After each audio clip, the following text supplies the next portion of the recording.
Great. Okay. Benoit, it's all yours. Thank you. So I would like to welcome everyone on this new session that we do, as you know, every 6 months in the country that is chairing European Union. So we would like to thank our Hungary friends for welcoming us. And before going in the introduction, I will leave the floor first to Dr. Esteban Szabo, who is Deputy CEO for Strategy and Innovation. Yes, thank you very much. Dear colleagues, I will just give you a brief introduction of what HUN-REN is about, because actually, in my experience, it is not a very well-known organization yet, because actually this is a name which we picked up some 1.5 years ago, maybe. But this is one of the engine actually of Hungarian science, and this is not. So yeah, I can't overstress this enough, I would say. Basically, we are the largest publicly financed research organization, as you see from the slide. And we have every kind of scientific branch, literally. So from particle physics to Greek philosophy, you can find everything in the network. There is even law and life sciences, etc. And we have multiple research institutes actually to this end. We mostly conduct basic research, I would say the classical basic research.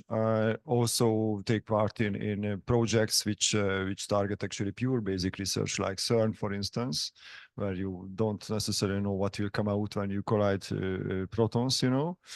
And Hungarian scientists from the HUN-REN are very active there as well, and they also actually make certain developments which increase the efficiency of the CERN's activities. Now we undergo in a bit, I would say, a mindset change, which means that previously research was conducted on a basis of researchers' curiosity, I would say. But now, in line, what I mentioned in the previous session, in line with the Horizon Europe's concept, where there should be some mission-driven approach as well. In Hungary, we also identified certain topics which might be highly relevant, and actually these are the ones which are on the slide. That environment is a key topic here because, for instance, droughts are an issue in Hungary as well. We have a lot of water, both underground and flows through the country, and you obviously have to make something with it. And also climate change is an issue here. So for instance, we had excellent raspberries here in Hungary, but it seems that in the near future we won't have any because they will be located in Poland to the north, for instance. And to this we somehow have to adapt. So climate change is a thing, and the scientists should provide answers for that. Now, why I'm mentioning this example, because this is something which requires a very complex and multidisciplinary approach. Because with climate change, you get certain diseases as well. You get new vectors which translate these diseases.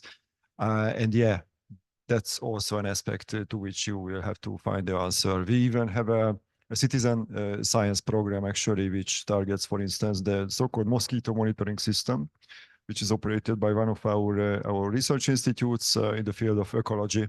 Where in the framework of the citizen science concept, you get to report what kind of mosquito you saw. You can send the data in, and then they can see, you know, that the spreading of certain mosquitoes, which brings the, I don't know, Western Nile virus and the like, which is not a very welcoming thing for the society, actually, but I think it's very important for their awareness raising, actually. But yeah, and there are obviously other topics, and I would stress actually two other of these topics. One of them is the energy, because in Hungary we have a nuclear reactor for scientific purposes. It's basically up in the hills in Budapest, basically. And nowadays it's not a very it doesn't happen too often, actually, that you have research reactors like this. and especially with the diminishing of neutron sources around the world and in Hungary as well, it's one of the niches which we try to use actually to do better, in line with the concept that energy, as we experienced in Europe, is a major issue if you don't have gas, basically. So you have to find some other means to get heating for the winter and to get those factories running. And that's why energy is an important aspect. We are also active actually in space research, which might not be obvious, I would say, in this perspective.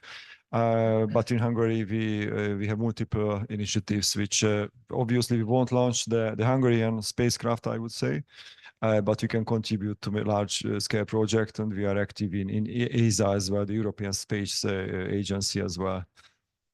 Another aspect which is important, and I would like to stress out, is the digitalization. We are traditionally pretty strong in the STEM fields and in mathematics. And we are currently working within HUN-REN to actually form a research institute for AI, actually, as a matter of fact, because we have a very strong mathematical research institute, and we have also physicists who are also working in this field, and also engineers. And from these research institutes, we would like to form again a critical mass of researchers to go and find those niches in the AI which are not obvious. And this might not come as a natural phenomenon, but Hungarian language is quite I would say unique language. So it requires unique solutions actually, because you can make AI working with English language, but with other languages it's a bit trickier, and Hungarian is a nice example for this. Here you can see some figures actually regarding our performance and our numbers, our scientist numbers. You see that basically those more than 3,000 researchers indeed form a critical mass. And they are distributed among basically 20 research institutions, where there are again sub-institutions, etc. So to put it very simple, it's roughly about 50 of those research institutions which are present there. Yeah, if you calculate the numbers, it will add it up basically. You can see that if you compare these 3,200 researchers to the 20 spin-off companies, it's not that high actually. And this is something which we are working on actually, to find out if we can somehow make sure that there will be a business income from research activities as well. So this translational part is important for us. But at the same time, and I have to stress this always, it's very important, and that's basically on our slogan as well, that impact is our key factor. So it's not just business income, and it's not just about innovation, but rather to conduct researches that can actually lead to impact. And it can be any kind of impact: environmental, societal, education, career for young researchers, basically almost, I would say, anything. The main thing is that somehow you should make an impact. And this is actually true for academic research as well. Academic research can be taken as I would say, a single standing impact, but then in that case it have to be really excellent. So one of the best. If it's not, then it's again understandable, but then you will have to find other means to reach somehow that impact. We are embedded in the international science scheme quite heavily, especially because, for instance, in Hungary, we have many bilateral cooperations outside Europe. Obviously, we are members of the European Union, so that gives us a good chance to actually cooperate with other countries. But we also have bilateral cooperations. For instance, with China, we have multiple connections. We have bilateral programs, both for financing business academic cooperations, and also, I would say, pure researcher cooperations at the same time. And this again gives us an opportunity to somehow give added value to the science of the world, basically. In Hungary, we realized in the recent years, basically say 5 or 6 years ago, actually, by now, that somehow, again, this critical mass formation is very important in between the Hungarian research institutes or research entities which are relevant. And this called to life the so-called national laboratories. On this map, you can see those which are involved in life sciences, because yeah, this is what we are talking about now. These national laboratories, in each case, basically incorporate the relevant universities, sometimes companies, and research institutes actually, which are active on that respective field. Peter Nagy can tell you more about the National Tumor Biology Laboratory, because he is leading that basically. And yeah, his institute is not one of our institutes, but still cooperations between the institutes play a critical role. And you see that we have many of these which are basically all topics which I think very important for science as whole, so world science as well, but for Hungary as well, because for instance, we all know that in Europe, for instance, the population is shrinking, so a human reproduction laboratory is important. For the virology laboratory, I just mentioned you the new challenges we are experiencing, but you know those much better cardiovascular things are an issue. So if you take the why people die, actually, it's mostly for cancer and cardiovascular issues. And that's why somehow we have to tackle these topics. And yeah, besides being within these demographic networks, I would say, so being in Europe basically, and being involved in international collaborations, we are also members in a few international thematic research organizations, and here we named a few. Actually, there are a lot of more. We are members from the scientific point of view in large-scale research infrastructures, as I mentioned. So we are quite, I would say, embedded in international science.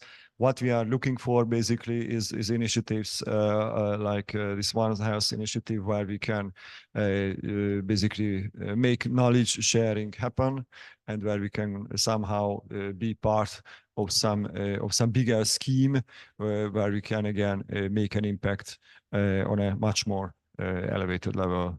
So this would have been a short presentation of HUN-REN, and thank you for your attention. Thank you, Professor Szabo, for this introducing speech and giving more information about the research center that you are co-managing here. And thank you again for welcoming us. So we are going to co-chair this session with Professor Peter Nagy together. And before listening to the panelists, we will give you in a few minutes a reminder of why we set up this coalition, One Europe for Global Health. And it was the case thanks to also the commitment of the Virchow Foundation with Professor Detlef Ganten and the CEO, who is with us, Roland Godet. So the floor is yours, Roland.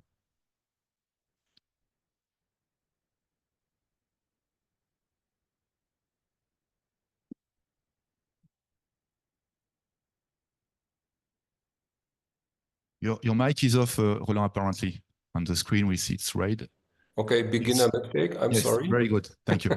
So, yeah, thank you so much, dear Benoit. Distinguished participants, ladies and gentlemen, it's a privilege and pleasure for me to welcome you on behalf of the Virchow Foundation at this important World Science Forum side event.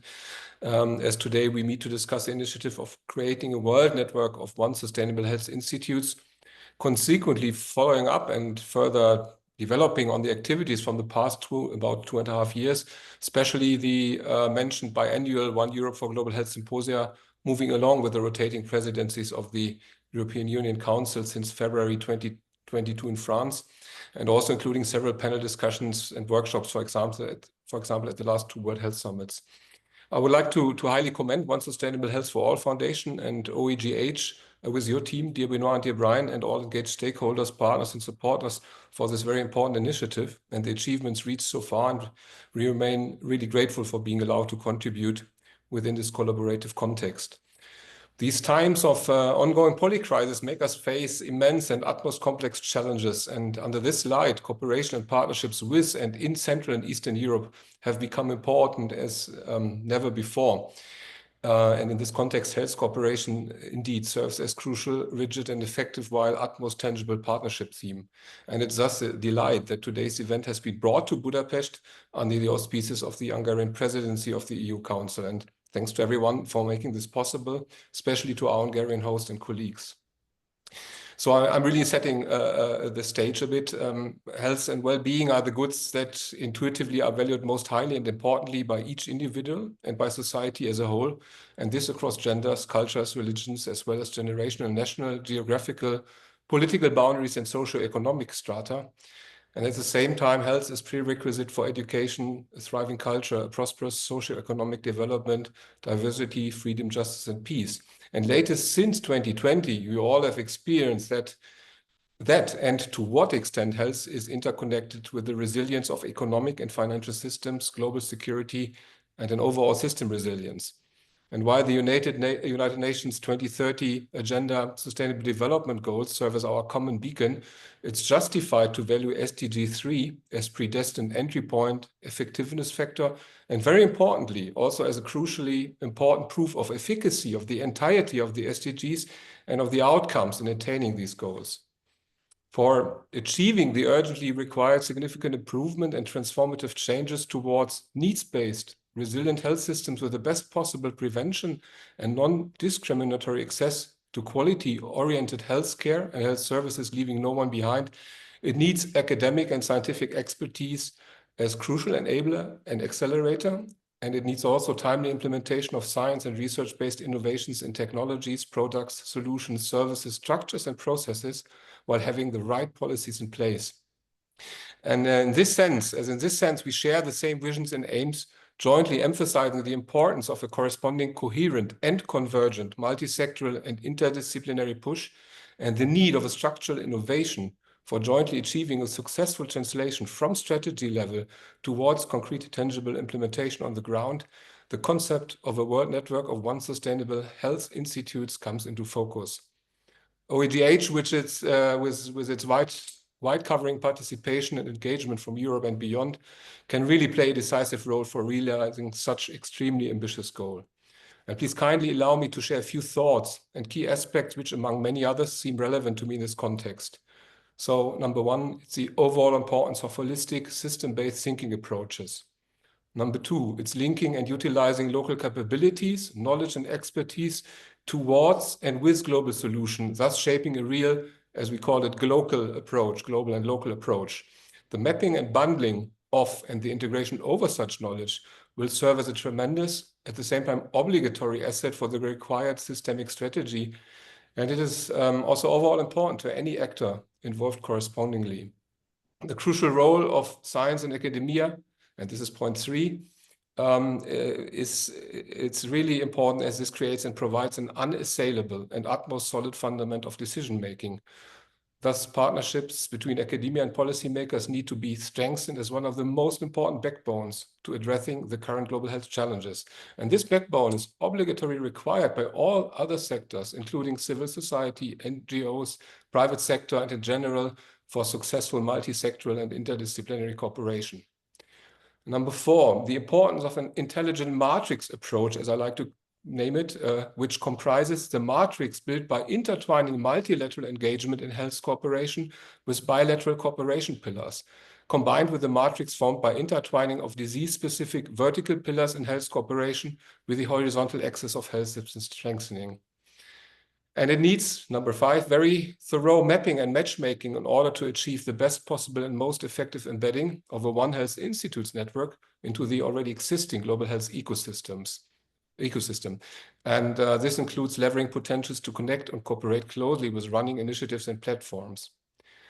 Number 6, linking global health policy and public health data science. In this respect, the triad of academia, policy making, and digitalization plus artificial intelligence will truly form one of the most effective levers in reaching the health-related SDGs. And to establish trust on this triad and on each element hereof at all levels, especially in societies and communities, will be a major indispensable task for all of us. And in this context, we must not allow a digital divide between the global south and the global north, but we must secure equity in participation and access. For all this, it obligatory needs, and that's the concluding aspect, coherent and convergent political leadership, commitment and action, which is indispensable in order to effect required transformative improvements of health systems and close joint cooperation and alignment across sectors and disciplines. And the role of policymakers and parliamentarians is decisive here, as they are at the center of the processes at the various specific pillars that provide healthcare, justice, equity, economic support, education, and many more, as well as at the pillars' intersections and their overlaps and areas of interconnection and interaction. One sentence to the Virchow Foundation and the Virchow Prize. When we as founders established the Virchow Foundation on the 200th birthday of Rudolf Virchow in October 2021, our aim has to be to preserve the legacy of this eminent Berlin physician, scholar, and politician towards upholding the responsibility of science towards society in his spirit on the fundament of a broad, transsectoral and interdisciplinary holistic concept of health to be implemented on global scale. And the Virchow Prize International Award, endowed with 500,000 euros annually, recognizes and celebrates groundbreaking research, major innovations, and outstanding contributions with significant impact on the broad health challenges we all face as a global community. And with this award, stellar achievements towards health for all, and hence for the planet's livability, are honored, intending to inspire and spur leadership among future generations of scientists and professionals. And the recently awarded Virchow Prize 2024 laureates, Professor Lucy Gilson and Professor Johan Rockström, have been honored for their holistic and systems-based approach, safeguarding human and planetary health, so building a perfect and much-needed bridge. Thus, it becomes very clear that the One Sustainable Health Institute network and the Virchow Prize would also be predestined to form a close partnership. Now, wishing all of you a most insightful and fruitful event, and thank you so much for the very kind invitation. Thank you very much, Roland. And also, we have in mind the great commitment of your foundation, the Virchow Foundation for Global Health, with the annual prize that was given 1 month ago, as we all know, and especially at the crossroad of health and environment. It was a great moment. So we wait for Caroline. She should come. Caroline is Caroline Van Swieten from EU4Health Integration and Impact Initiative. It's a consortium in which we are together, and we will have a great event in a few days in Brussels, December the 2nd. But before having Caroline joining us, maybe we could have Brian. Since Brian is going, yes, you are here, is going to explain us more details about what we are doing through this coalition.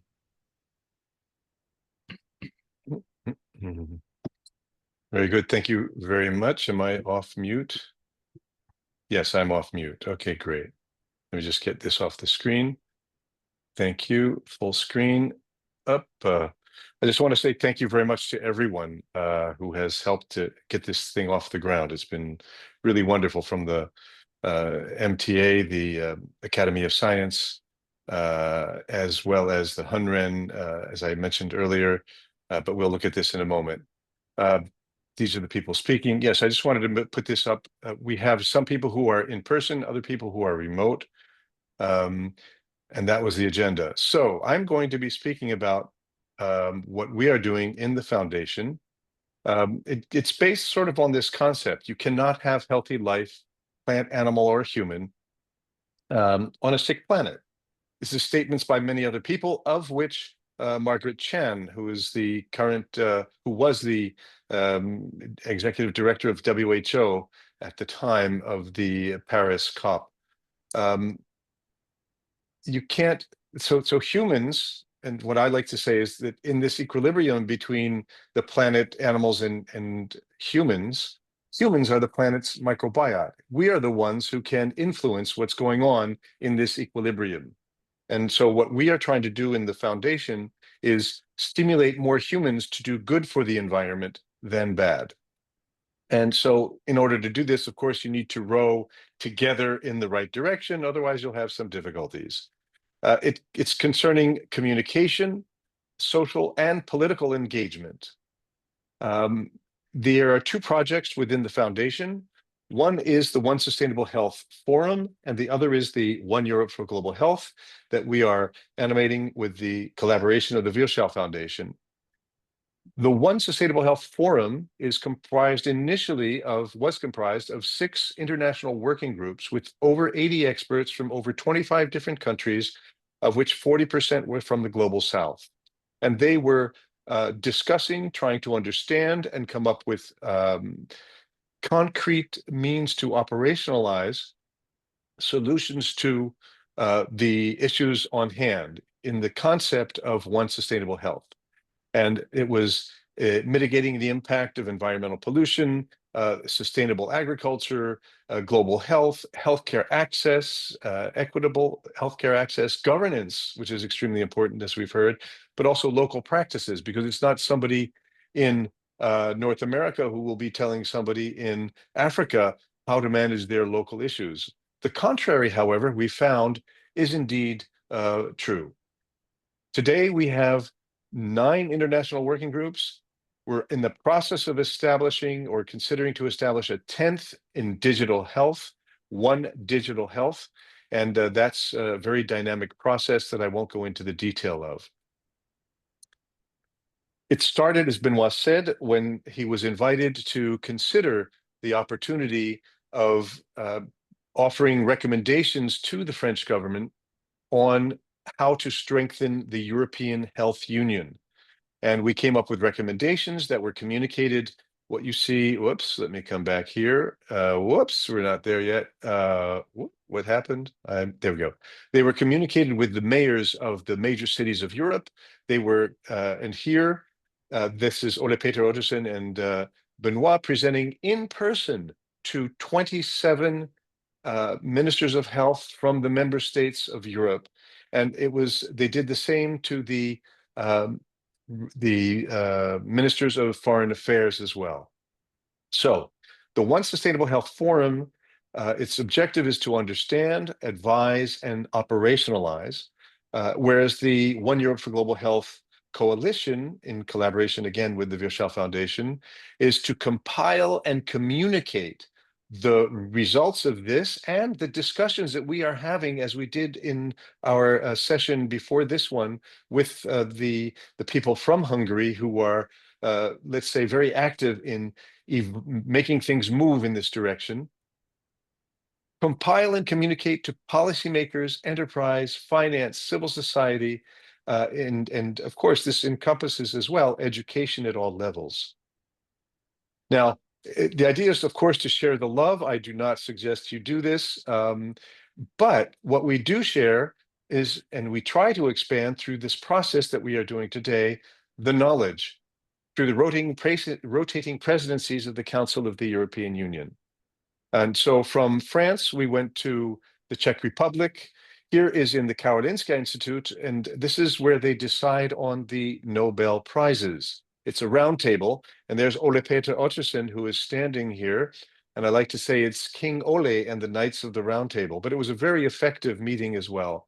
Here it's IS Global in Barcelona, an incredible institute as well, with over 450 scientists working in all aspects of health and global health, environmental, climate, therefore, animal, wild animal, as well as livestock, human health, and all together. It's quite impressive, and the social aspects and economic aspects as well. Here at the Catholic University of Leuven, with Karen Sipido, we had a very enriching exchange. Whoops. And what you see here are Ole Peter Ottersen, of course, Benoit, but Peter Piot, who had the ear of the President of the Council of the European Union, and Stefan Constantinescu, who is the head of SAPIA, which is a knowledge source for the European Union. We've gone through these different countries. Today, we're in Hungary, thanks to the people that you see here, and in this wonderful place that, unfortunately, I am not. but I hear it's almost like Versailles, which is very nice. The objective of today's topic is to discuss the World Network of Sustainable Health Institutes. Please note this is a process that is ongoing. We had in the World Health Summit, some of the people who were here, actually 3 of the people who are here spoke to this. And essentially, we have today some of these representatives from Africa. We had from 5 different world regions as defined by the UN, from Africa, from China, Asia, Latin America and the Caribbean, and North America and Europe and beyond. What came out of this was that this concept is realistic, it's feasible. And by the way, everybody's doing it already, but they're not calling it that. It's the multidisciplinarity, it's the complex analysis, it's the bringing together of people of like mindset for a common goal. The idea being to create local regional OSH institutes or centers in each region of the world to offer advice and guidance to civil society and governments, to leverage the commitment and support of the existing public and private actors, as well as member state initiatives to sensitize society. In all, it's to build it together. And what Benoit said is on the 12th of December, we are going to announce the official kickoff for the creation of a task force to address these issues, to come up with the terms of reference. I just want to give you this little, my last slide. We started in Berlin during the World Health Summit to discuss it. And then this year has been a very, very active year for us between the Geneva World Health Organization General Assembly in Marrakesh, in Brussels. We had a closed door meeting with Parliament reps and the DGs. The World Health Summit I mentioned in Beijing at the China Sustainable Development Forum in Environment and Health in October, along with Yong Guan Tu, who is here. Dakar in the One Sustainable Health By-All Forum. Paris at the One Sustainable Health and Peace in the Paris Peace Forum. And today, where we are. The day after tomorrow, it'll be Bucharest, where they're announcing the European report on One Health done by SAPIA for the Commission to generate policy decisions for Europe for the years to come. And as I said, the World Health Academy. The idea, of course, is that everyone row in the same direction. Thank you. Thank you, Brian, for reminding us what is going up with this coalition.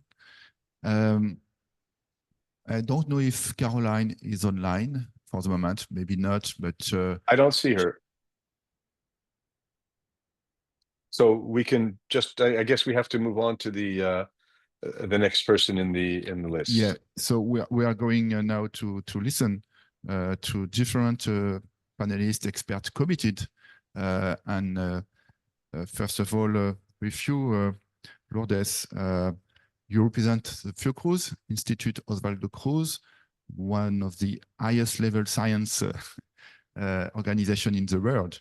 And we were honored to have you on board in Berlin during the workshop on October 15. And we are pleased to listen to you, your view, your vision. And I remember also that you were hosting the Fiocruz Pastor Network recently, and that next year in Belém, in your country, there will be the COP30 with many expectations. So you are at the heart of many issues.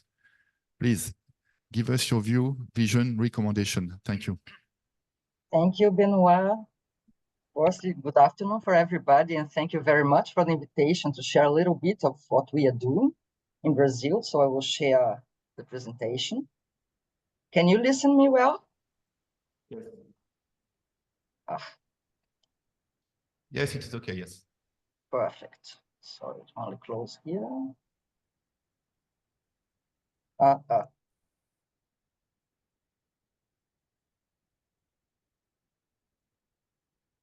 So I will speak a little bit about our experience and how to translate and apply One Health for public health in Brazil.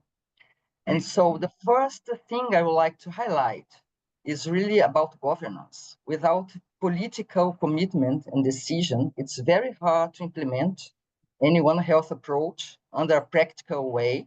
And so under the auspice of President Lula, it was created a One Health Interinstitutional Technical Committee in order to develop and support implementation of the Brazilian One Health National Action Plan.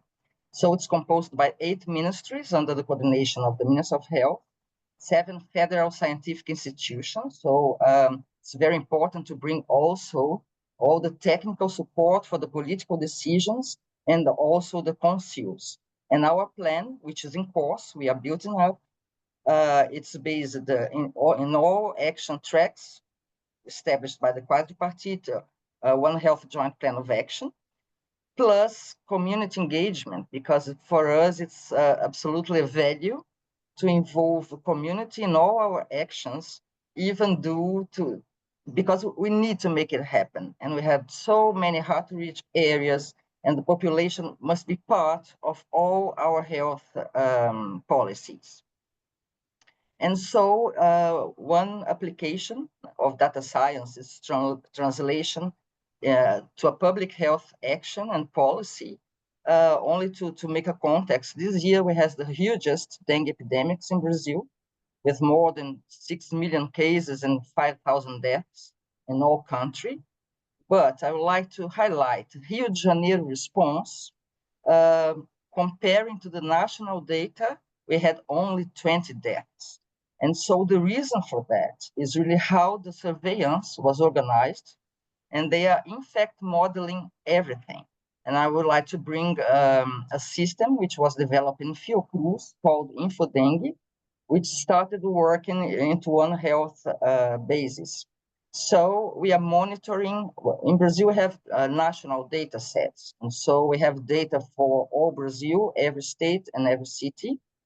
And so we are able to estimate in real time what's going on and to predict tendencies and upsurging epidemics. So we are monitoring clinical data, we are monitoring the epidemiological data for sure, and also some climate conditions which favors the increasing on vector populations. So it's a very important signal for us, because then we can intensify surveillance in the hotspots. And so, moreover, we are able to predict, and this system was able to predict even to estimate the number of cases we would have in Brazil. So it has been used in Rio de Janeiro for a longer time, and also it was already adopted by the Minister of Health. And it was one of the strategies that was used by Rio de Janeiro to really face and respond to dengue epidemics. The other strategy I would like to show is an early alert system for outbreaks with pandemic potential. So it's over big data. And we are taking primary healthcare databases, drug sales databases, and event-based. And so all combined, we can model and then also to monitor the tendencies. This is for respiratory diseases, for SARS-CoV-2 when we started, but it's already being applied and developed for other diseases of relevant importance in Brazil. And so also we are able to monitor and to identify the hotspots for increasing surveillance and sample collection, in order that we can also characterize by genomics, and then quantify the risk of spread, considering the models, bioclimatological data, socioeconomic factors, and transportation networks. It was one of the outcomes of the biggest cohorts we have in Brazil. It's about 150 million people, and also the birth cohort with all births in the country. And so we are able, based on research, even to evaluate some policies and the economical impact and so on. And both systems, ISOP and InfoDengue, they are we are working together with the WHO Global Hub for Pandemic and Epidemic Intelligence. And also, under the animal point of view, that's I would say is the most difficult part to implement due to all economical impact. that this pillar of One Health does have, we have developed an app that is totally free. Everyone can download and use in cell phones. So this is a kind of community engagement monitoring of wildlife and human health. So if you see an animal which is dead, you can just open the app, set up information, and then immediately we have real-time alerts, all governance level, that goes there to investigate and collect samples and so on. If the person, because every citizen can do that, they cannot identify the animal, they just send to us in Fiocruz the photo and the minimal information, so we have a group classify it and then inform the health services. And with that, we had wonderful outcomes. For example, we had some yellow fever outbreaks in some regions of Brazil, and this system was able to really inform us. Then the surveillance was there. We just blocked transmission by vaccination, and although the virus still circulates in non-primate population, the human cases had really dropped up. And so, just concluding, it's altogether, this data shows that One Health is not merely achievable, but it's a pivotal approach for tackling epidemics and pandemics. I would like to thank all of you for the attention, and also our colleagues, the scientists involved in all these projects. Thank you. Thank you very much, Maria. And it was really good to see the Latin American perspective on one sustainable health in your presentation. Thank you so much. I particularly liked the power of citizen science that you presented in your talk. So we will take that home with us. And next, I would like to call Professor Yongwon Zhu, who is Director General at the Research Center for Eco and Environmental Sciences in the Chinese Academy of Sciences. And he will present Research Center for, well, he will present his talk. Yeah. I don't see the title here, but I can give you the floor and also the... I don't have slides. You don't have slides, okay, Yeah, thank you. So, because we have discussed that earlier in Berlin with many members who are also present today. I'm from the Chinese Academy of Sciences. Yongguan, could you Yes. hold the microphone closer to your mouth? Yes, please. Okay, so That's much better. yeah, I'm working actually for two institutes within the Chinese Academy of Sciences. Currently, I work for the Research Center for Eco-Environmental Sciences, which was established right after the Stockholm Conference, and also the immediate setup of UNEP with the UN system. And I also worked for the Institute of Urban Environment, which is relatively new, was established in 2006. In both of these institutes, we take One Health approach to look at the impacts of environmental problems, particularly environmental pollution, urbanization, and energy use, etc., on human health. So really, it's taking a systems view on environmental social determinants of human health and well-being. So for example, in the past 10 years or so, we are heading an international program on urban health and well-being, which is part of the International Science Council. And we will work for the next 10 years. We are just close to an agreement to renew the program for another 10 years with the International Science Council. For both of these institutes under the Chinese Academy of Sciences, we take a multidisciplinary approach from basic science is to look at the environmental changes, biogeochemistry, pollution control, and also science policy interface.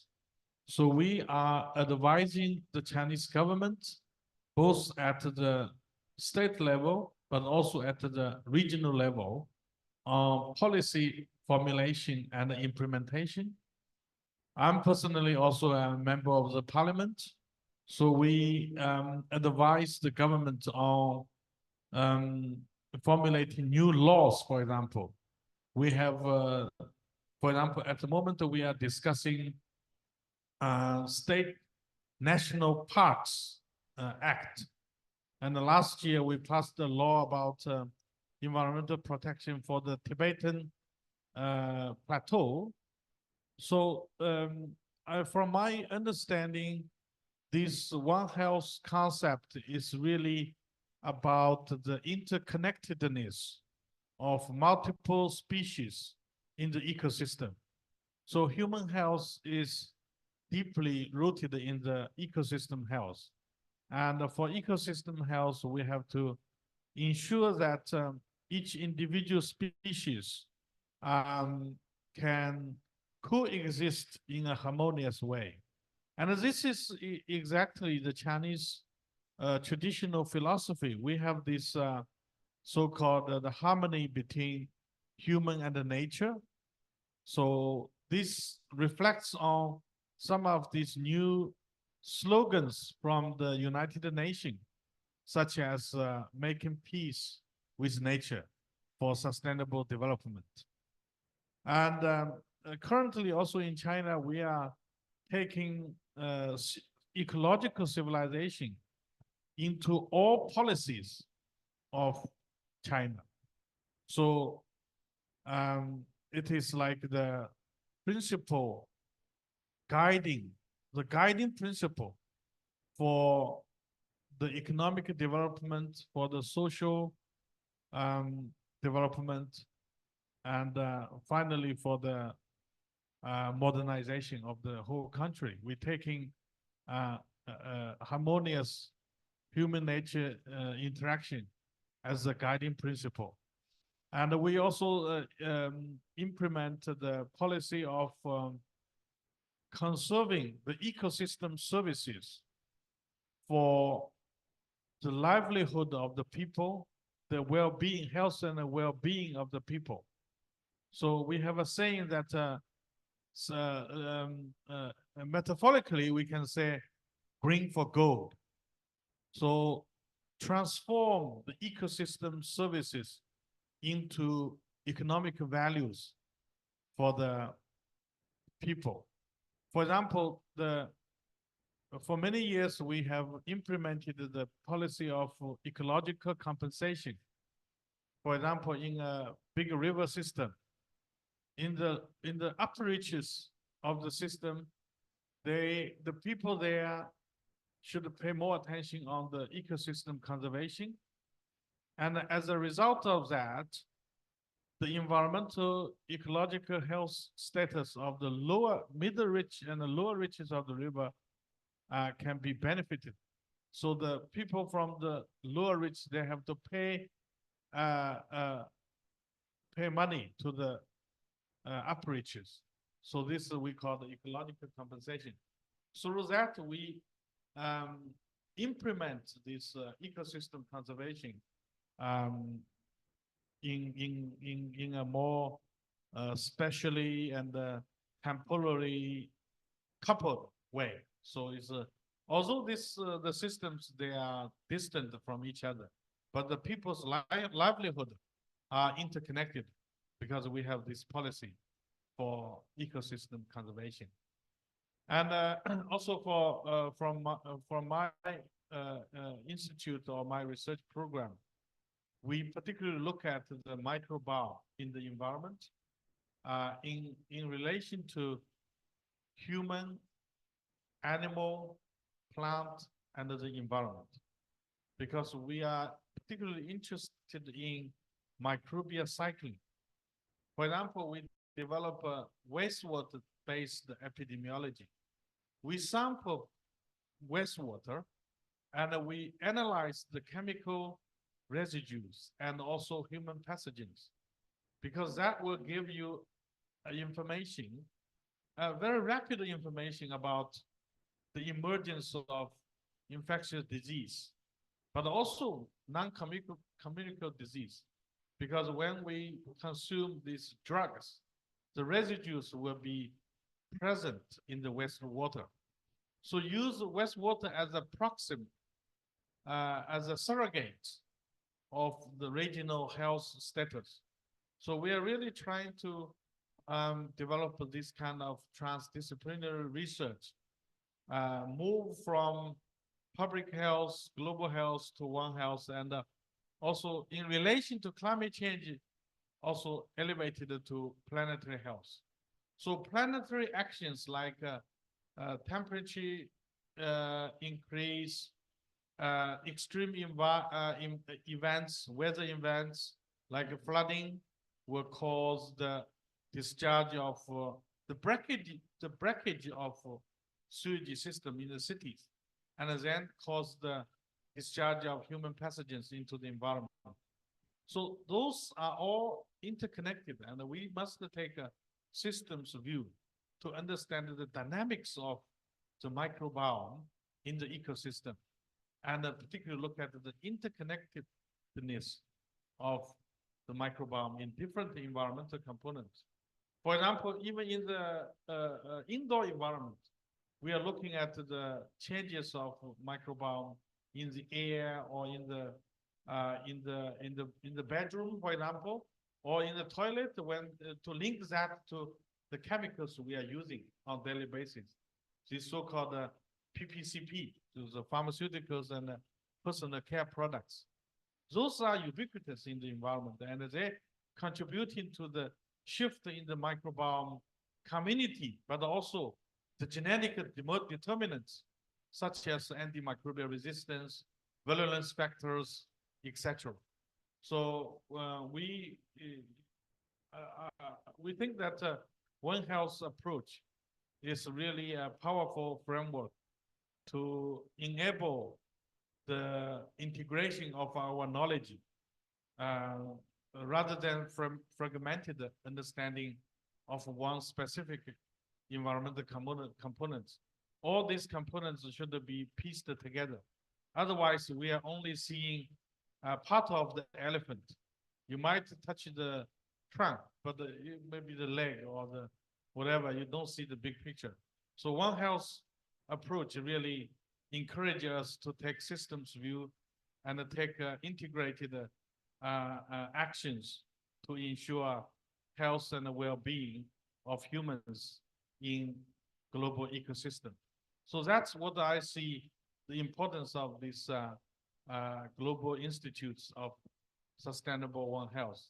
And we, as a Chinese Academy of Sciences, we have some expertise, and we are ready to contribute to the global education efforts, in addition to our research efforts, but the education and the dissemination of the knowledge to the public through international agencies such as International Science Council, because that is the agency we call the science of the voice of science and the voice for science.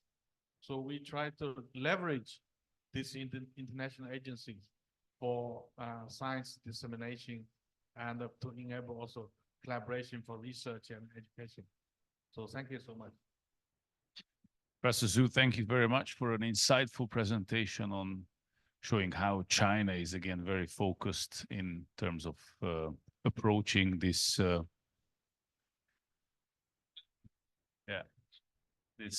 really strategic knowledge integration in relation to one sustainable health. Thank you so much. It was fantastic to see. And we also have in Hungary a very strong program, wastewater program, looking at infectious diseases and non-communicable diseases. So we should talk about that in the break.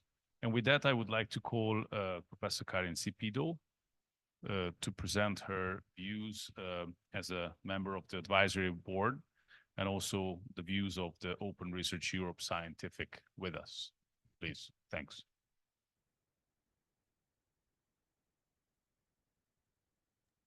Thank you very much, Professor Nagy, and Thank you all the organizers for inviting me to this discussion.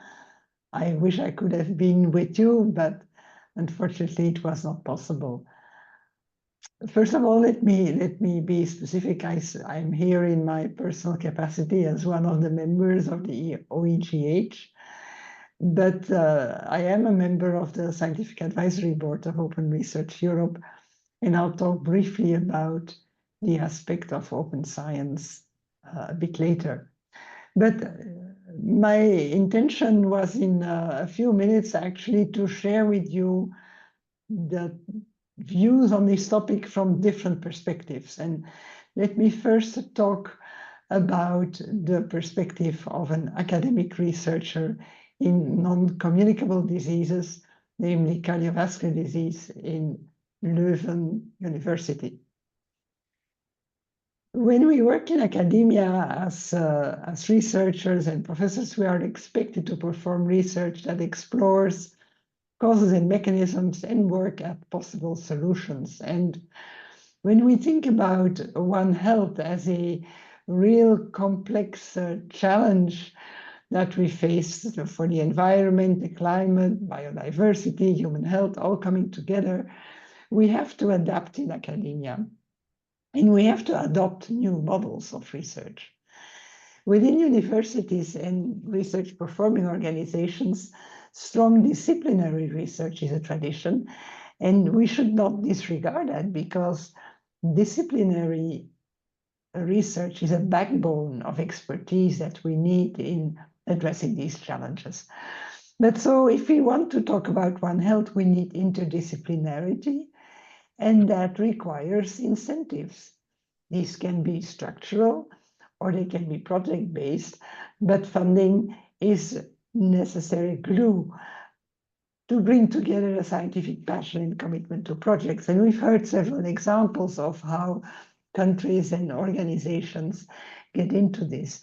At KU Leuven, we also feel the need to incentivize this type of research. And we have our own One Health Institute, which was the organizer of the OEGH event under the Belgian presidency last year, 6 months ago. And our institute is also already in a network with other EU universities. So the proposal of a network of institutes is a step up, and it addresses the need of the critical mass, and it requires, of course, an organization. Now, the potential of a network like proposed here is great. It can provide a wide scope on data. It provides specific complementary information that is local with specific expertise. And we heard great examples today from Brazil.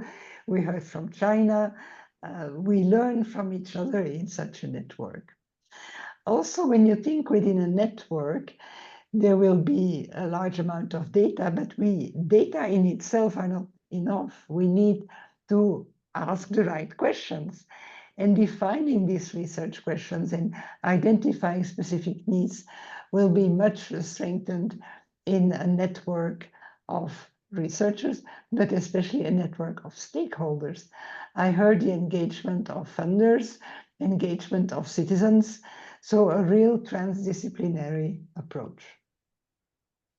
So next, let me say a few words about open science. I am, as I was announced, a member of the Open Research Europe, which is a platform that wants to change the way we share research data and publications in a more open approach.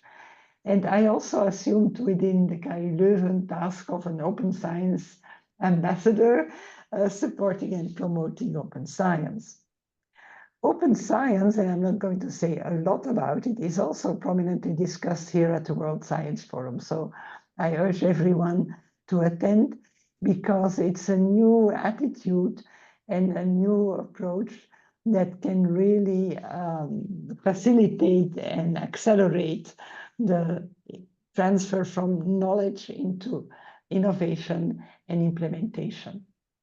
So a global network of One Health institutes could be the backbone for applying the principles of open science by sharing best practices, ensuring data sharing in an equitable manner. So let me turn a little bit to EU governance, because the European Commission has recently elaborated a One Health policy that was endorsed by the Council. And this policy includes, among other things, strengthening ties with the WHO and a plan for action within Europe. And of special interest in the discussion we are having is a framework for enhanced collaboration between European agencies. And I just named them here: the European Centre for Disease Prevention and Control, the European Chemicals Agency, the Environmental Agency, Food and Safety Authority, and the European Medicines Agency. And I think this is a great initiative. They release a report on how they will deliver cross-agency knowledge for One Health action, with points that they will elaborate in the coming years. A second important element, and I think Brian already alluded to that, is a recent report delivered by a scientific advice mechanism for recommendations for governance of One Health. And they propose a cross-sectoral and evidence-based governance. And I highlight just a few elements. First of all, they refer to the adoption of a common approach and joint action plan by 4 major global organizations: the Food and Agriculture Organization of the United Nations, the United Nations Environment Programme, the WHO, and the World Organization for Animal Health. So again, this importance of networking and cross-sector collaboration. The report also makes recommendations that include mechanisms for coordination, sharing practices, providing sufficient support and funding, and a multi-stakeholders platform. So against that background, a network of One Sustainable Health Institutes really aligns with these proposals. It also reminds the need to integrate with existing mechanisms for what we are elaborating here, that we are there also to connect the dots and be complementary, that we address gaps in the current system. And I think one of the strengths of the proposal is to work from the local and the regional knowledge, including the examples we have heard, and to have a bottom-up approach to a global scope beyond Europe. So last, and this is my final word on this proposal for the World Network, I think it's a great opportunity to achieve more equity. This was also highlighted by Roland Goede.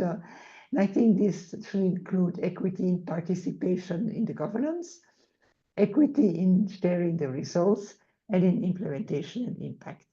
Thank you very much. Thank you very much, Corinne, and thanks for sharing the importance of open science with us. And I think it's a very important topic. And as you say, there are much more about this topic within this World Science Forum. So I hope those of you who are here will have a chance to listen a little bit more about this important topic. And with that, I would like to call Thomas Paulik, who is with us, to present his talk titled Hunters and Its Unique Detectors. And Thomas is a program officer at the International Council for Game and Wildlife Conservation in Hungary. Thank you.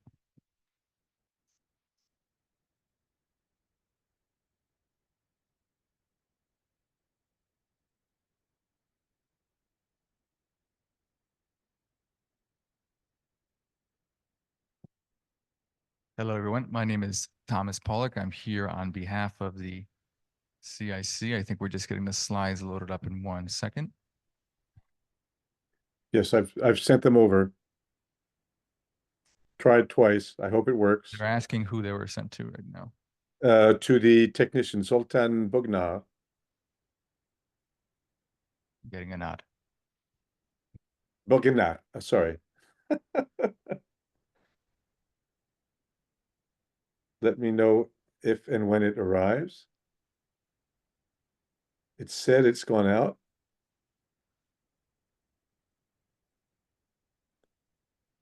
It said it's been received. So we should be good. I want to thank everyone, by the way, so far that it's been very enlightening to hear what you are saying. It's definitely going into the spirit that you're already doing it, and it's actually realistic and feasible. And what Karine just described as well was here is Europe saying that this is the direction we should go in. So I think it's all very positive and giving a structure to this. And if there's some way we can tap into that, it would be fantastic. So that we're not just, what's the word? Beating water without moving forward. I'm sure there's expressions like this in every language.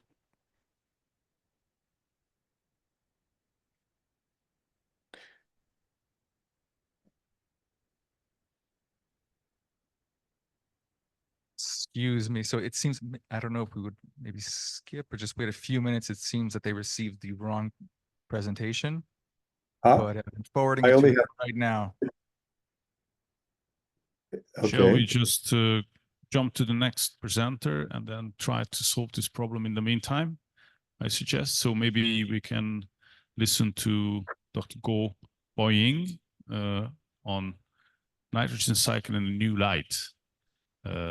He is a professor at the College of Environment and Resource Science, Zhejiang University. The floor is yours.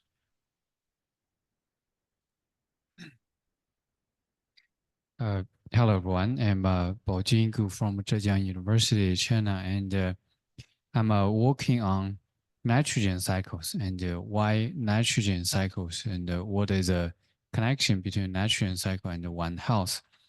I think it is very important for the element of nitrogen. If you breathe, the majority of the air is nitrogen, but that's part of a nitrogen gas is inactive. It's not being used by human and by other microbes. But when we reactivate the nitrogen and let the nitrogen go into the ecosystem, nitrogen, such as we using Haber-Bosch process to fix nitrogen from the air to fertilizers, and the nitrogen fertilizers actually feed half of global populations. So that's very important. That means without nitrogen fertilizers, half of current population could not be survived. That's a great contribution to the health issues. But when you look into food production system, you will see it's an open system in agriculture, both cropland and the livestock system. Due to its open system, over half of the nitrogen when you produce food are lost to the environment, leading to air pollution, water pollution, biodiversity loss, soil acidification, and even N2O emissions are strong greenhouse gases, and that leading to global warming issues. So this kind of both very strong positive and very strong negative impact of nitrogen to human health and to the ecosystem health, such as if without food we don't have health, and but if we have too much nitrogen loss to the environment, we will also don't have health due to we are polluted the environment, we are leading to climate change issues. So and nitrogen actually is everywhere. We cannot see it, but nitrogen actually is everywhere in the food, in the water, in the air. The ammonia emission from the paper we won the Planetary Prize is we found the ammonia emission from food production system actually have a large contribution to global air pollution. And personally, we ignore that. We think that the sulfur dioxide emitted from industry sectors have a large contribution, but have been reduced for many decades. And then we move on to nitrogen oxides. But actually, nitrogen oxides also being reduced in many developed global regions. And so we look into ammonia from agriculture. That's very important in the future. If we want to meet the safe standard of air quality of 5 milligram per liter. That is a very strict standard for human health issues. And also for water pollution is currently in many global regions for the water quality, agriculture or food system, the food production and the food consumption is a major source of water pollution. So that's very important. And we do both global scale and the China scale. We found the nitrogen actually currently contribute about half of nitrogen from agriculture system, contribute about half of our air pollution and the water pollution issues. So that's if we look through this angle, we needed to find a way, produce enough food for everyone, but without polluting the environment. So that's very, very difficult, since agriculture system is very different compared to industry system. Industry entrepreneurs, they are rich. If they pollute the environment, you can punish them. But for farmers, you cannot punish farmers. That will lead into consequences. I will quit agriculture. Who will feed us? So that's why nitrogen crisis in Netherlands and the nitrogen issues in France, that all leading to public issues due to farmers and nitrogen. Agriculture nitrogen more related to farmers. Farmers is not compared to industry products. That's another system. So it's how we can really to manage nitrogen for future sustainable world, to including both positive and the negative. And meanwhile, if we also look into the climate change issues, and I think last month we have a workshop in Beijing with Professor Zhu and David Tillman, we mentioned that even today, if we stop fossil fuel from today, in end of this century, we still can exceed 2 degrees due to greenhouse gas emission from agriculture. The methane emission, the N2 emission from agriculture still will leading to a global warming issue exceeding the 2 degrees. So that means not only food, whether we can have enough food from nitrogen fertilizer, or we can have a good environment, whether we can control nitrogen loss to the environment, and meanwhile, whether we can maintain our climate, have a stable climate, and if we can control the GHG emission and the nitrogen oxides, and also methane emission is kind of a byproduct if we use fertilizers to produce food. So in the future, especially we saw a trend. The renewable energy increased dramatically in China and in many parts of the world. We think in the near future, we may solve carbon issues or we may solve energy issues, but how we solve food issues? How we solve, because if you have too light food, that's healthy issue. If you have too much food, it's also a healthy issue. Food waste always a big issue with hard to solve because it's related to society. That's why when we have a short discussion during the quick lunch, society is very important. We know food waste is not good, but we just cannot reduce it. Currently, the percentage of food waste in China in urban area, we have a new data, new survey for last year. It's still around 26%. 26% of the food go to landfill, go to burning. But if we waste the food, we waste the whole production chain, from nitrogen fertilizers to production, to green, to feed, and to animal production, and to manure, to everything. So that's our future, actually. I think for the future, for the one health, for the one sustainable health, nitrogen or sustainable agriculture food system have a dramatic or significant contribution or impact to our future. Whether we can produce food sustainably, whether we can have enough food, whether we can maintain our environment within the safe plan boundaries, whether we can have our stable climate, because climate also have feedbacks to our food production processes. So that's what we're trying to look through the nitrogen as a tool to understand the food system. I think that's all I want to share. Thank you very much. Thank you very much. And now I think Thomas Public is ready to present his talk with the technical issues solved. Thank you very much. Yes, indeed. As I said before, my name is Thomas Pollock.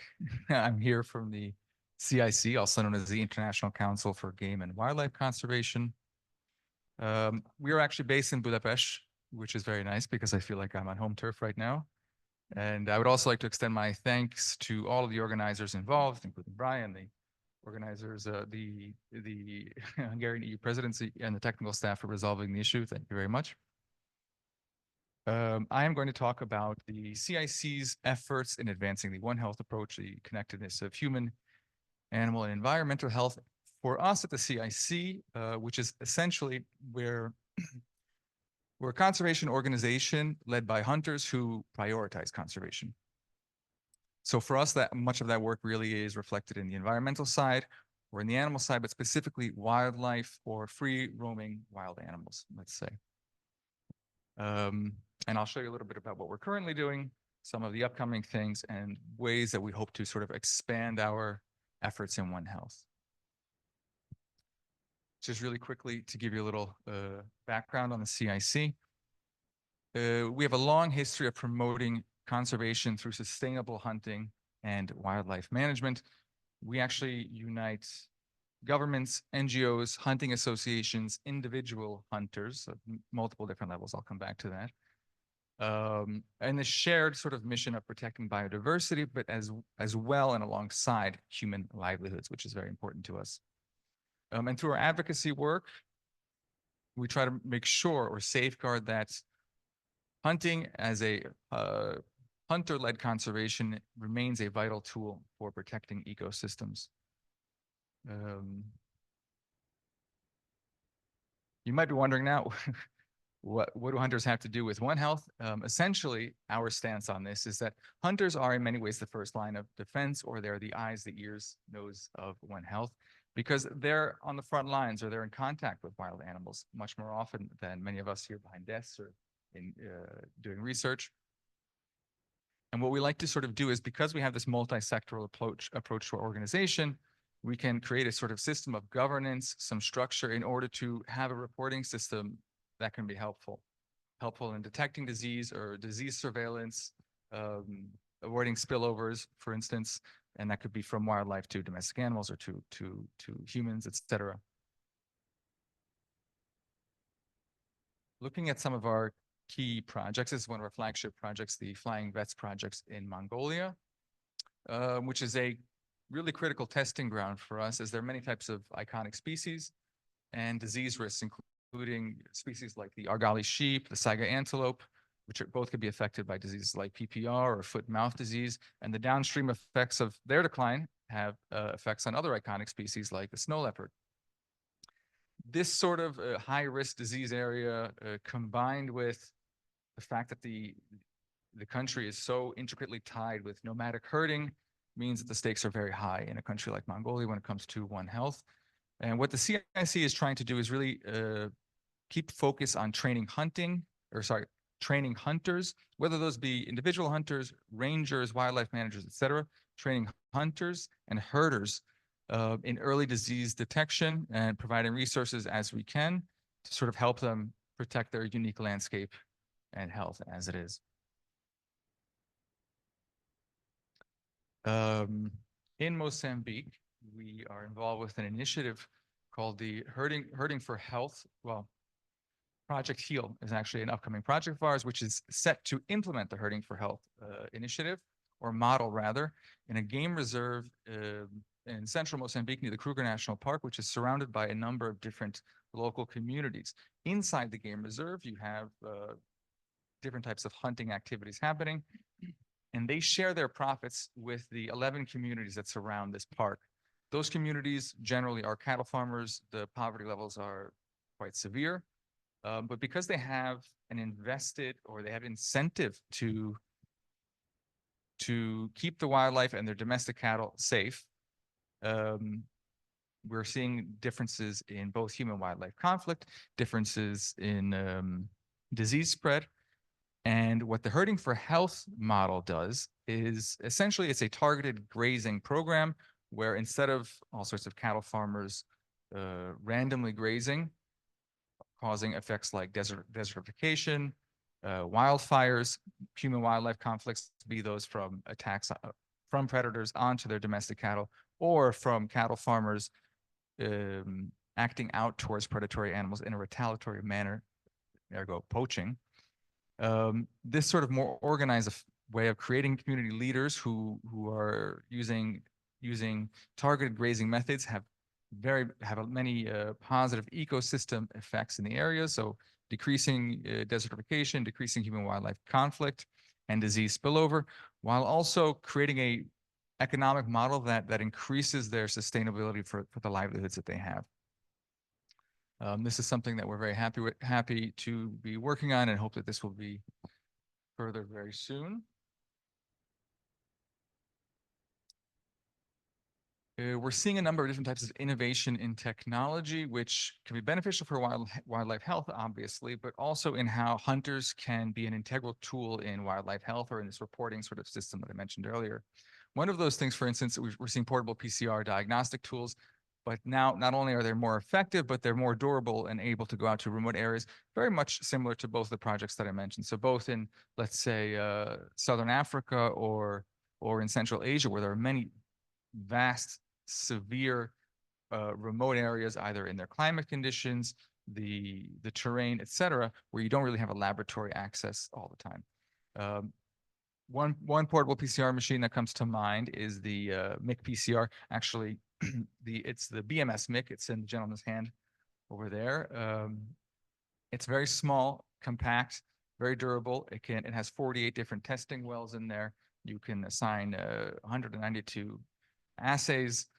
It can handle tough conditions. I think over 80 degrees Celsius for days on end. It could be on the back of a pickup truck for a number of days in the Australian outback, Southern Africa, et cetera. And it's quite easy to use. If you can use a smartphone or if you can change the ink cartridge on the printer, you can use one of these machines. That means that we can also broaden the scope of who's using the machines, the wildlife managers, et cetera. And now we can do much more testing in a much more effective manner without having to wait for samples to go even days before they can get back to a laboratory. We're getting results in an hour in the field where then you can act effectively immediately. This could have massive implications in the future for One Health with wildlife, especially in remote areas. Another very different example would be in Sweden. There was the African swine fever outbreak, which has been affecting Europe, all throughout Europe, actually.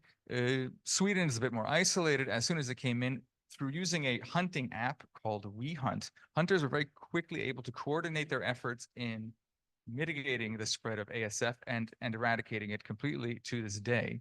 And so it's this idea of integrating technology and hunters in a way that's coordinated, and the CIC is just trying to sort of facilitate that to help them work better together and for us to report and govern the results either through database, dissemination, et cetera, upwards and outwards. I keep forgetting that I'm controlling the slides. Looking ahead, there are many positive health and economical or environmental benefits to game meat, and it's also looking like a more important aspect of food security and value chains or local value chains, even here in Europe.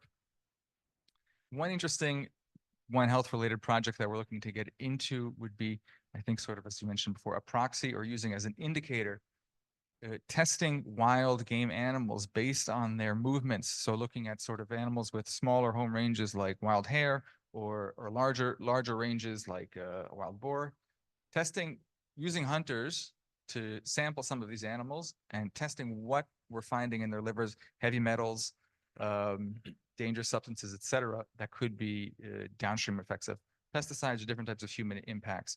And we're seeing that relationship with human, animal, and environment in front of us by doing these things. And this is a project that we're hoping to support a little bit more in the coming year.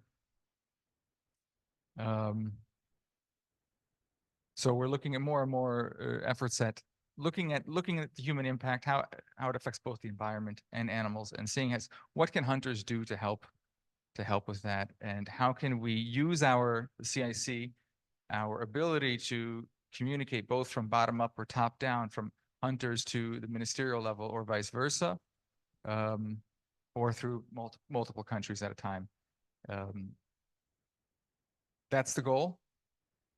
Thank you very much. If you have any questions or anything later on, please feel free to reach out to me. Thank you, Thomas. It was very interesting to see how the hunters that are in every country, and they have all an influence. In my own country, in France, we know the importance of the hunter for the balance of nature, the man. I was not aware that, for example, they are able to have the PCR real time. The PCR diagnosis real time, which is yeah. So we see the interest of such an approach. Now, Peter Nagy, who is the Director of Research for the National Institute of Oncology here in Hungary, is going to develop more about cancer environment issue. Thank you, Peter. Thank you so much. First of all, I think cancer is, as I said before at the previous closed-door session meeting, is a good example for one, sustainable health, and why it's important, because cancer is considered a lifetime disease with a major impact by the environmental factors. So really, we need to think along these lines in terms of cancer development as well as treatment. Not only the disease should be in focus, but as said by modern days medicine, really it's the health of the population that should be in the focus of modern day medicine. Because of that, prevention research is really a major topic nowadays. And also we need to say that when it comes to treatment, we really don't like to consider the number of years when it comes to life expectancy, but the number of years that can be spent in good quality. So that is very important, and presses the point of One Health and health in general as being the focus rather than the disease itself.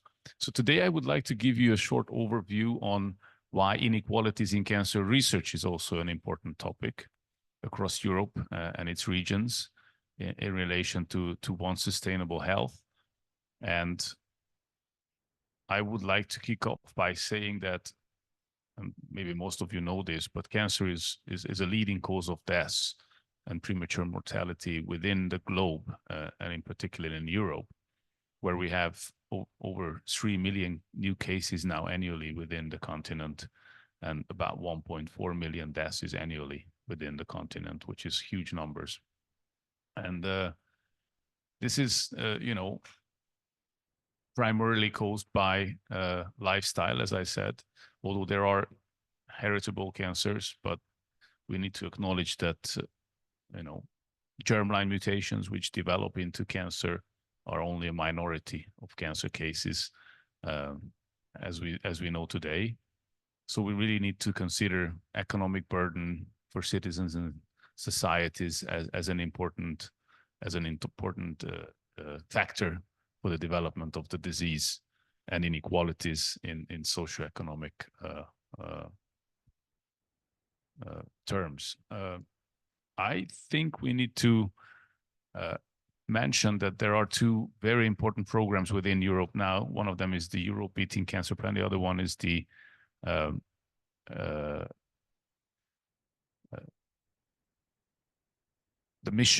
cancer mission, which is the scientific angle. And both of these big initiatives really have this major aim of having 70% of cancer patients within the continent with a 10-year survival by the year 2035, which is a very ambitious aim. And in order to reach this very ambitious aim, we really need to think about inequalities within Europe.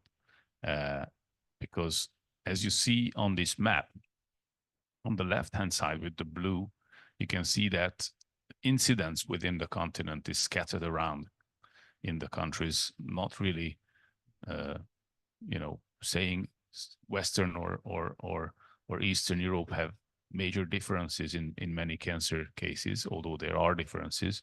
But when you look at the right side of the slide, which shows the mortality rate, it really stands out that the Central Eastern European region is doing much worse compared to the Western, Southern, or Northern part of Europe, which means that we really need to do something in this region in order to reach that very ambitious aim that I mentioned to you before.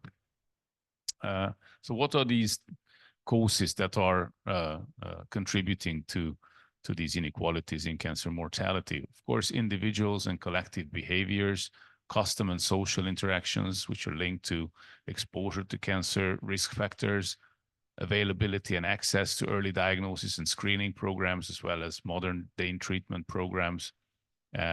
So one more aspect that we need to press that will, and we know is highly contributing to these inequalities, is inequalities and disparities in cancer research, which is at the driver of modern day in cancer treatment and prevention. So when it comes to cancer research, which is my favorite topic, we really need to say that within the globe, Europe is a leading continent, and we do contribute to global cancer research results very prominently. Having said that, we really have a lot to work on cancer prevention research activities, which, as I said at the beginning of the presentation, is in the focus of modern day medicine. But we need to acknowledge that we also have very important programs like Cancer Prevention Europe, for example, which contributes to cancer prevention research. And I would like to show that there is a very important European initiative, which is the European Code Against Cancer, where, you know, the population is sort of engaged in communication with scientists and major stakeholders in very lay terms, how to prevent the development of cancer. What are the major risk factors? What are the major things that the population really need to consider in order not to develop cancer for the future? And this is, you know, this sounds like an easy and an obvious topic, but it's a very concerted effort by many researchers, working groups who really dig the literature to see what are the real scientific evidences behind all these recommendations. And we just had the 5th reiteration for the European Code Against Cancer a couple of weeks ago in Lyon, led by IARC and Joachim Schütz, who is the leader of this initiative. And we will soon publish the 5th edition of the European Code Against Cancer. And I'm happy to say that it's this time not only going to be recommendations for the population, but also for major policymakers as well, which we believe is very important. And the code is considerably restructured and updated. So I cannot announce it now, what the differences will be. It will be announced next October, but I think it's a nice and concerted effort and a nice result that came out of that.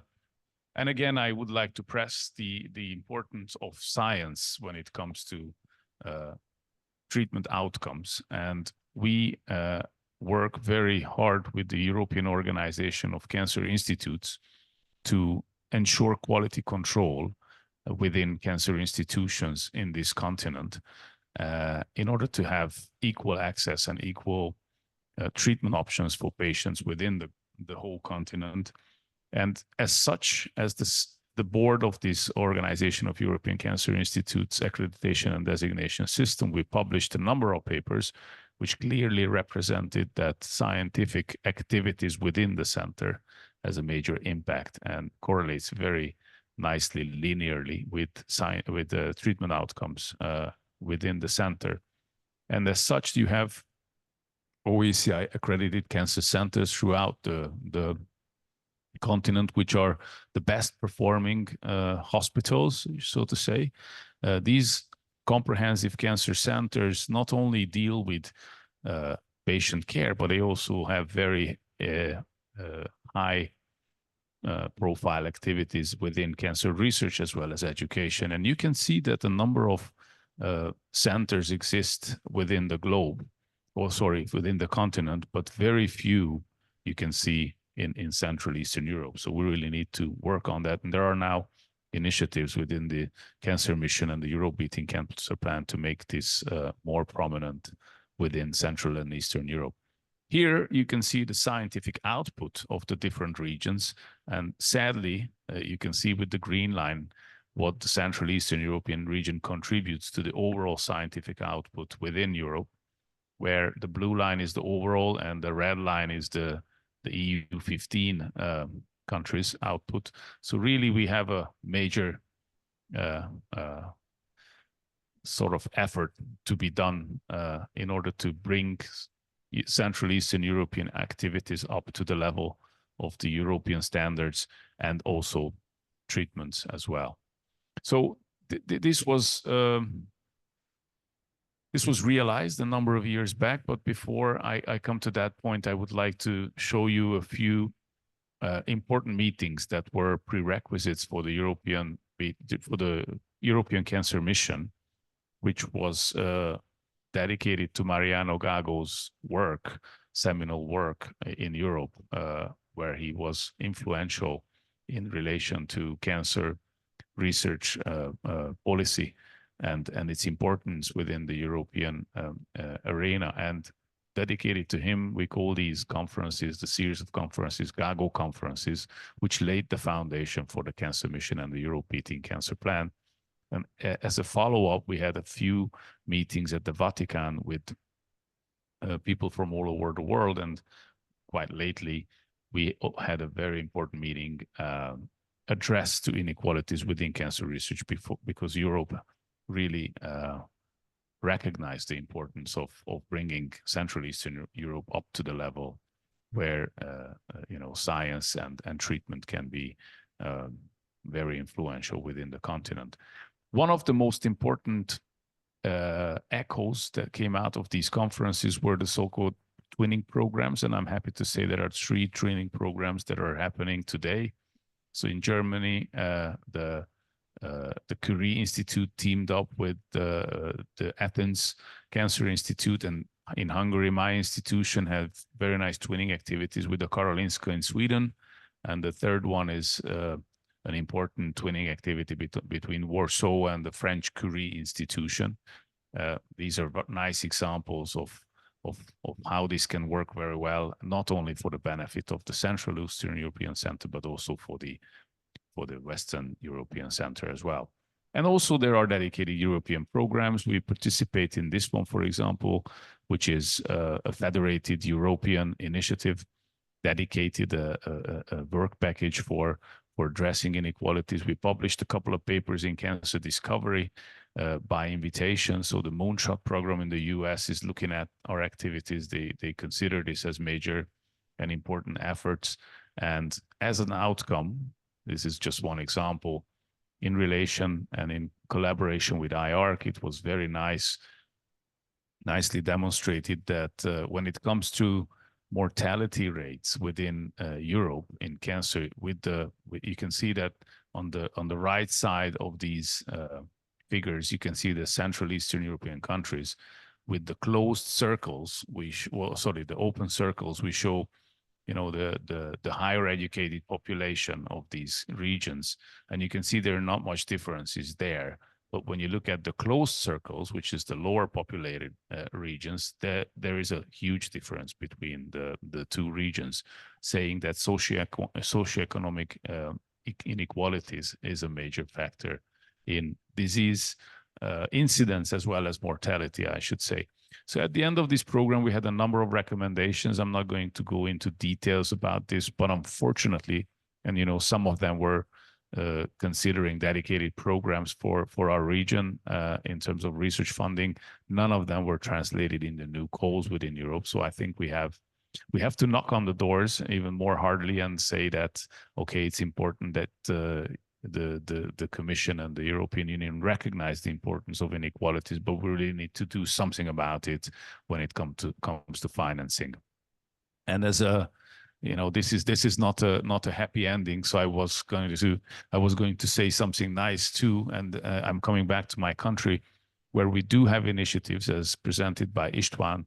The National Laboratory Initiative is one of those, where really important knowledge centers and focus areas were very efficiently financed by the government to bring together expertise where major contributions could be achieved to science and society. And the National Tumor Biology Laboratory, which I'm leading, is doing that on cancer research. We have 3 sub-programs.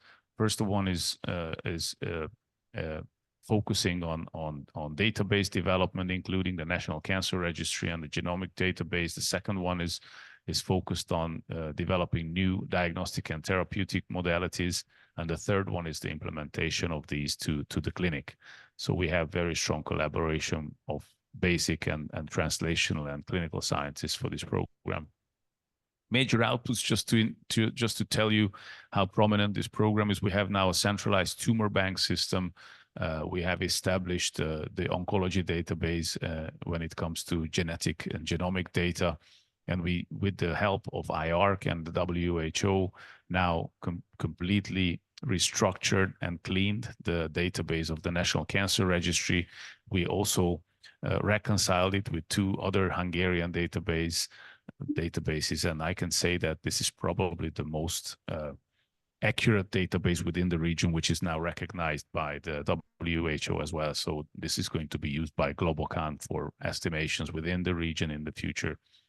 A lot of mysteries were solved. We're not, number 1 in lung cancer when it comes to incidence, which was always a curiosity in many people, why we're worse than Slovakia or Czech Republic.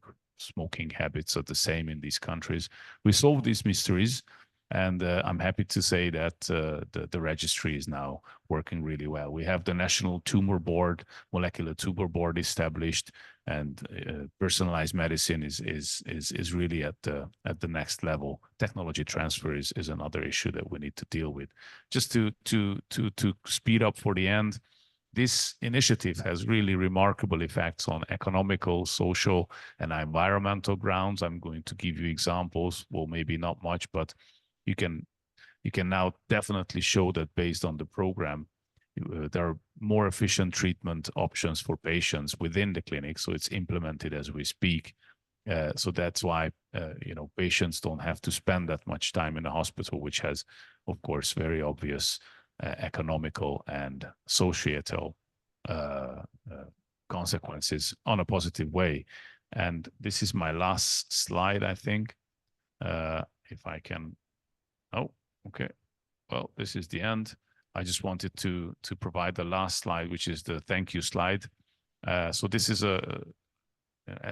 as a final remark, this is a nice program within Hungary, which helped to bring cancer research to the next level, to address inequalities within the country and within Europe. And we believe that as an output, we are now happy and ready to engage in big consortial activities as leaders, not only as participants. So I believe that this is a better happy ending than it should be in the EU programs. Thank you very much for your attention. Thank you, Peter, for developing with many insights this environmental cancer, but more than that, economic and social issues.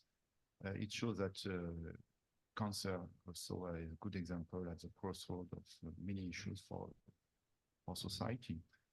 And we hope to welcome you early July, July 1st at the International Agency for Research Cancer in Lyon, because we will have several events in Lyon before the July 2nd, where we will converge in the Millennium Conference at the occasion of the One Sustainable Health Annual Forum. We will do the link because it's very, very interesting about the data, about equity, the access, and also always somehow prevention, investing in prevention and many other issues. Now we have Miriam. Excuse me, Caroline is online. Oh, very am. fine. Hello, Caroline. So, Miriam, if I may, I know that at least we have the possibility to have Caroline from the consortium EU4Health. Yes. Caroline, I was explaining that we will be in Brussels on December the 2nd. You can give us some information about the consortium, about the event December 2nd, where everyone will be invited to follow these days. And there will be, because we are just right now discussing about cancer, and there will be a session in the afternoon I have seen about pediatric cancer, if I may. Yeah, sure. So together with the One Sustainable Health for All Foundation, the Childhood Cancer International Europe, and the European Brain Council, we have created a consortium. And within this consortium, we really want to focus on 3 main topics. The first one, of course, is the One Health approach, but specifically the One Health approach within the non-communicable disease aspect. Then we will tackle the issue of the societal and economic impact of brain health during this within this consortium. And the third topic that we want to cover with the Childhood Cancer International is the survivorship of children and young adults who are suffering or suffered from cancer. And during 1 year with the consortium, we really want to create as much as possible communication activities to raise awareness with the different stakeholders that we are talking with, mainly the policymakers, academia, the researchers, the industry, of course.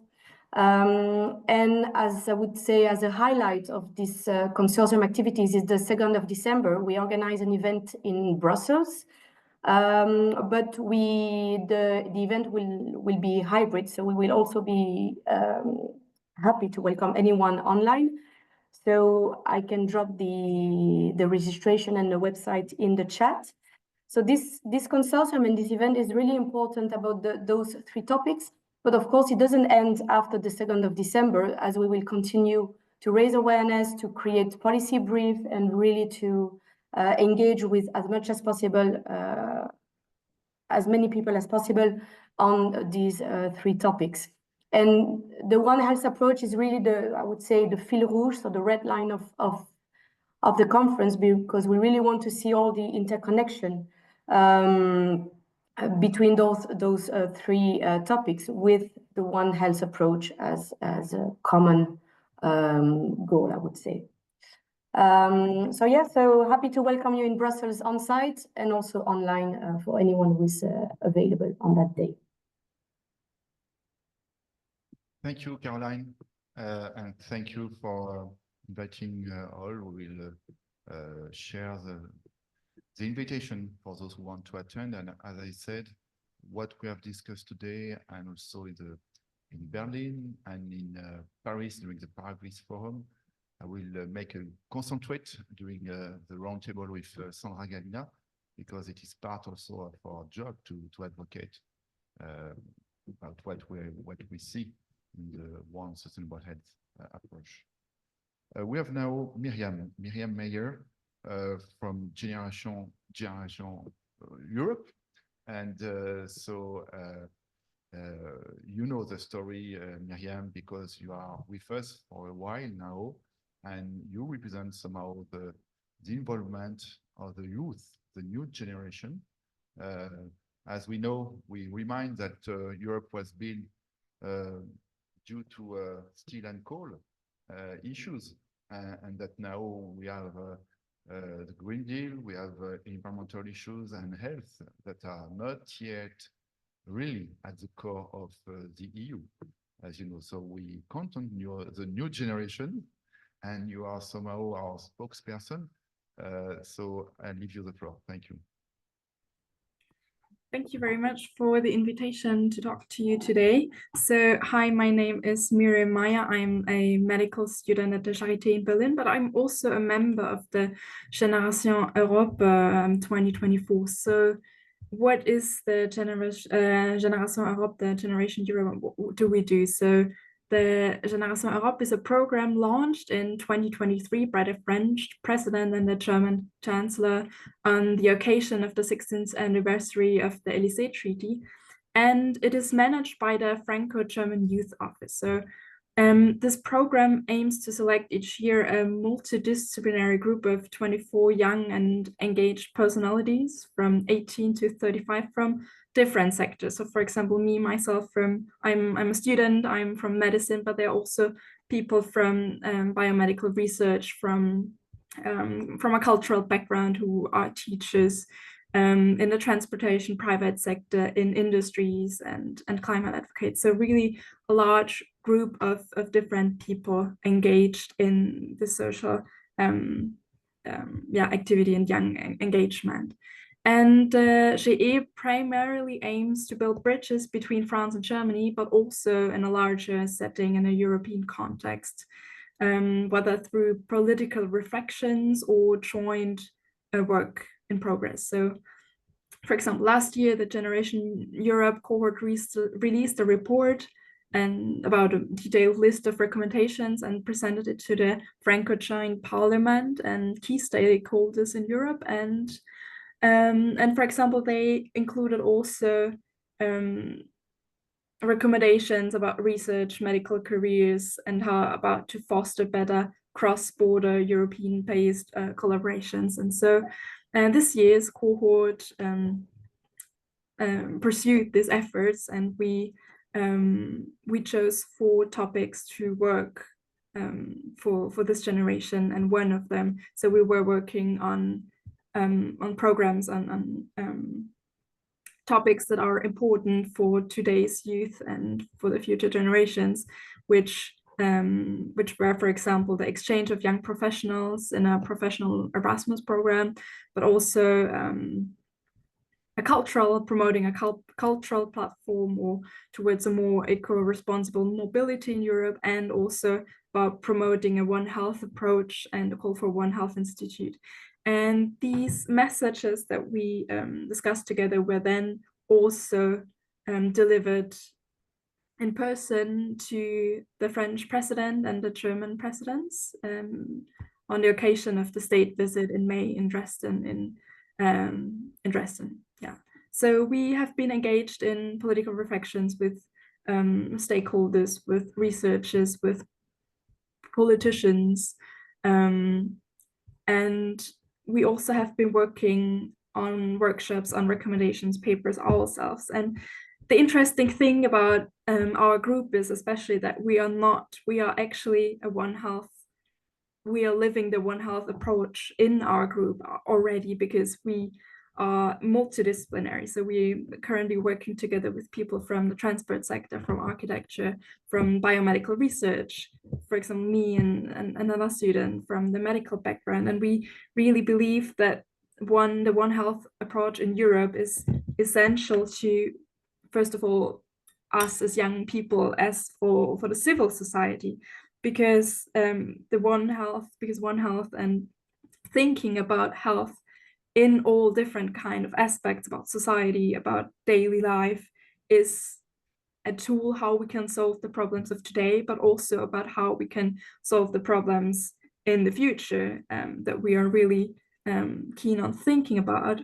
But also we are also professionals in various different kinds, and we want to promote the One Health approach and the solutions it can give to us in our different fields. So for example, in medicine, or into thinking about how can we make transport or architecture more healthy and more people, environmental and animal serving for everybody. So we think that it's a transdisciplinary importance here, but also a transgenerationally importance here. And we're here to support and also to accelerate these processes as young people. Thank you. Thank you, Mariam, for being with us in this process, and we hope that you will be also with us on December 12th. And you bring hopes because I see Karin, who is promoting this for years, Karin Sipido, who was speaking before, and we know that we need the youth to really have this transdisciplinary approach now. So we have few minutes, very few minutes, because we are close to the closing. So if someone would like to add something, and please do, or underline or raise some recommendation, additional recommendation before the closing by Peter Nagy, the co-moderator. Karin had a comment with regard to something that Peter was saying. Karin, with regard to inequalities. Yes, I put something in the chat box, but then I realized that Peter could not see the chat box, so I sent him a message. But I'm happy to share with everyone again that when you presented the cancer data, Peter, and the inequalities, they are very similar for cardiovascular diseases. And that has to do with similar mechanisms as well. It has to do in the One Health approach, the convergence of inflammation into inflammatory activation due to environment, food, lifestyle, and so shared mechanisms for prevention. And also when it comes to research, and I may refer to you to the report we did for the European Parliament on fostering coherence of research in Europe, by health research in Europe. That also refers to what you mentioned, the research inequalities. I think it's an area where we need to think very carefully. I agree with you, the impact of the research within the hospitals affecting care, but we also have to think in the aspect of open science. When we share research data, the origin of the data becomes less of a factor. It's rather the data implementation that is so important, and the attitude towards the implementation. But that's a side comment. If I may comment on that, I think this message is well taken, and I agree fully with you, Karin, that cancer and cardiovascular diseases have many things in common in terms of the mechanistic aspects, and the scientific approach is sort of showing similarities in these two major areas, and a focus, I should press that too, is also similar, which is both professions are now more focusing on health rather than the disease itself.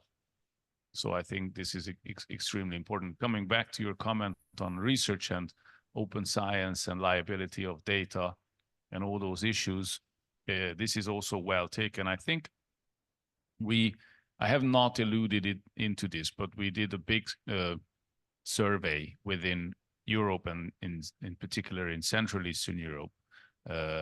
What are the differences and where the inequalities majorly lie within these regions? And I need to say that it is quite evident that the knowledge, the foundations are there in Central Eastern Europe.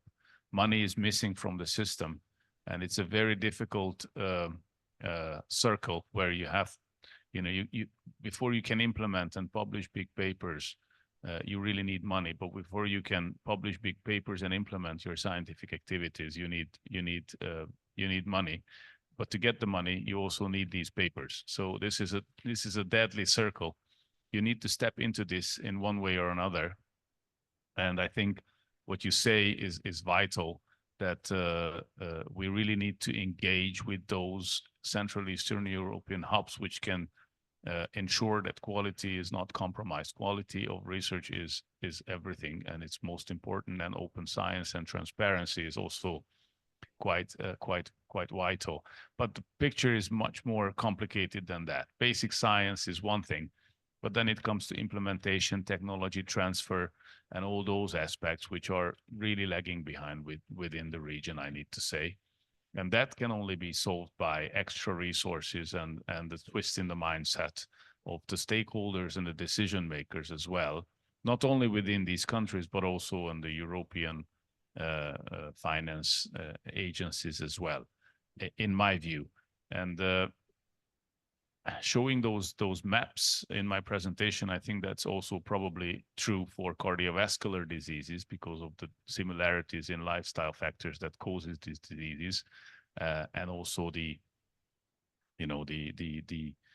modernization of medical treatments, the inequalities on that will probably be very similar in a sense that the Central Eastern European region needs a lot of improvement in order to bring the statistical numbers up to the level where the European standards lie.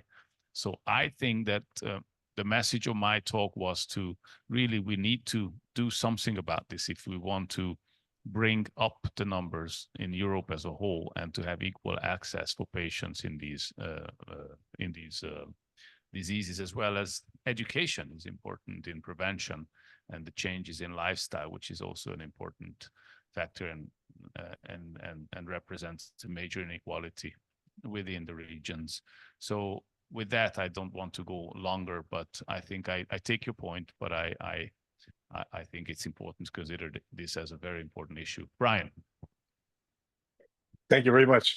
It's been exciting and interesting for me watching it from my side. I'm hearing what's going on here. I want to ask Yongguan, because in his institute and in his network, what I have seen is essentially something very similar, where trying to get the research to go out to an application that will be of benefit to society. Now he has, I don't know if I should I call it a trophy room? I mean, since we're in the hunting area here. Thank you very much, Karen. I really appreciate you picking this up as rapidly and as brilliantly as you did. Thank you. Yongguan, you have a trophy room where you have the posters all around showing inventions that were, or ideas that were transferred to societal benefit, applied real time. And I asked you, are you doing this? Are you just giving this to the people, or is the government actually asking you for advice? And you said, "Oh, sure, I'll let you go ahead." Yeah, I think we have in the Chinese Academy of Sciences, we have this mandatory. This is a mandate to translate the research into practices by working with governments and the industry. Also, we have spin-off companies. Because of our innovation, we have many spin-off companies. And I think it is also true for many leading universities in China. So we are paying a lot of attention on technology transfer. But it is not always easy. We call it the last kilometer, always the most difficult. In the United States, they call it the death valley or something for the translation, because that really needs money for from the prototype to the practice. But we are struggling. We are often required to do that in China. Thank you. Thank you very much. Benoit or Peter?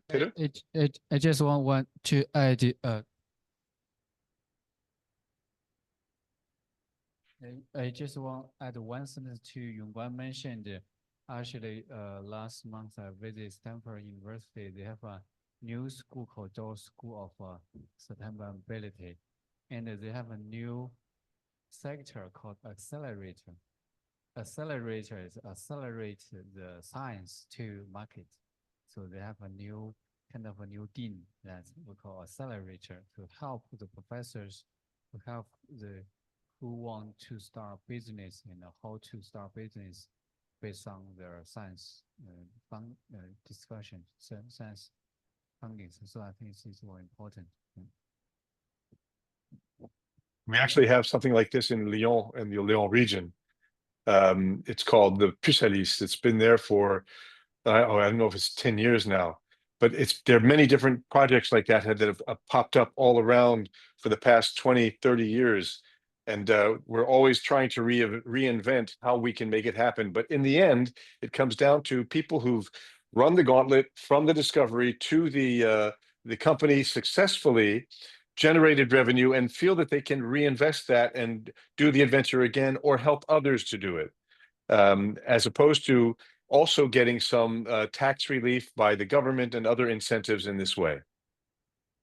Just to add one quick comment on that, I was in the US lately at the UCF, the University of Central Florida, where they are doing a lot of activities in terms of innovation. This is the powerhouse of innovation in the US. And there I heard a presentation by representatives of the DoD saying that they not only have accelerators and these incubator houses to promote the innovation chain within scientific activities, but they also have a federal bank system which is designated to fund those investors who are supposed to buy the products of spin-off, small spin-off or startup companies within the US. And this is these loans are very, very good for those investors. And I asked her, why is it good for the US? And she said that this is coming back on royalty for the country. So, you know, that is going really far. And this is a really long shot when it comes to European scientific and economical activities. But this is how they do it. And I think it's fantastic. We have some things to learn from those guys. Thank you. Benoit? No, just to thank our friends here for the welcome and all the panelists. I think that we move forward little by little, but we move forward and welcome more and more expert, professional, civil society joining what we try to do together, by the way. And the role of the foundation is to find financial support to encourage this, because we are all busy with our daily activity and we take time aside from that to push what we have in common.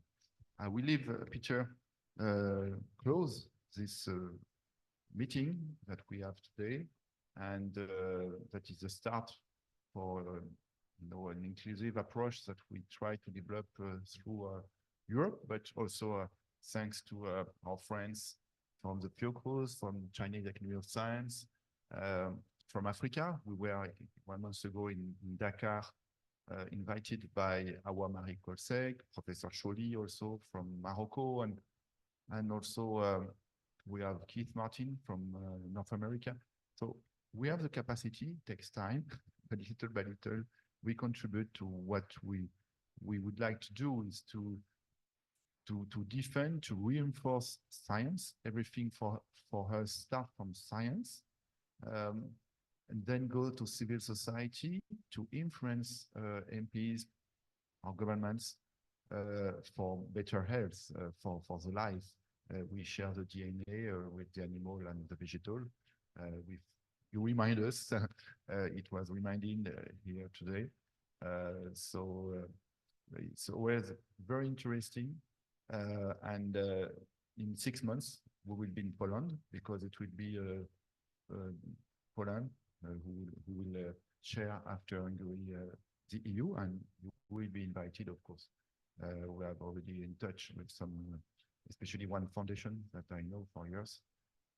So we will see. Thank you for your welcome. Thank you for taking time and being involved in this process. Thank you to you, Brian. I know it was not easy, and that we have many things to do, and for all the team also involved, Leslie and others. Thank you. And now, Peter, give us your feeling, your recommendation. So I don't want to take a lot of your time because we are already over time. I think it was a very nice closing remark from Benoit. And I just want to thank everyone for great presentations and the nice discussion. We heard many interesting and important perspectives from different areas of our globe, which all related to one, sustainable health. from very different aspects, and I really enjoyed it and learned a lot again.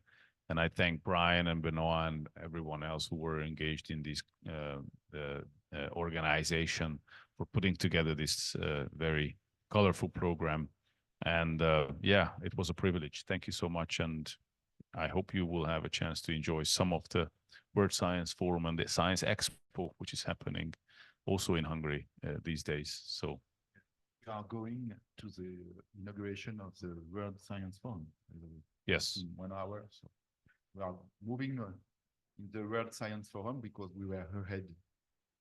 Your mic is off, Brian. Thank you. Yeah, I hope you, Peter Bonnet, can you tell how people have to get there, or is it okay? Does everybody know? Yeah, we managed. Don't worry. Okay, very good. Enjoy. Thank you all very, very much. I Thank really you all. appreciate it. Bye-bye. Thank you. Bye-bye. And the replay will be available. 再见. See you in December. We met in Beijing after. Okay. Yeah. Yeah. Thank you. Thank you. Good to see you here. Yeah. You go to the one time?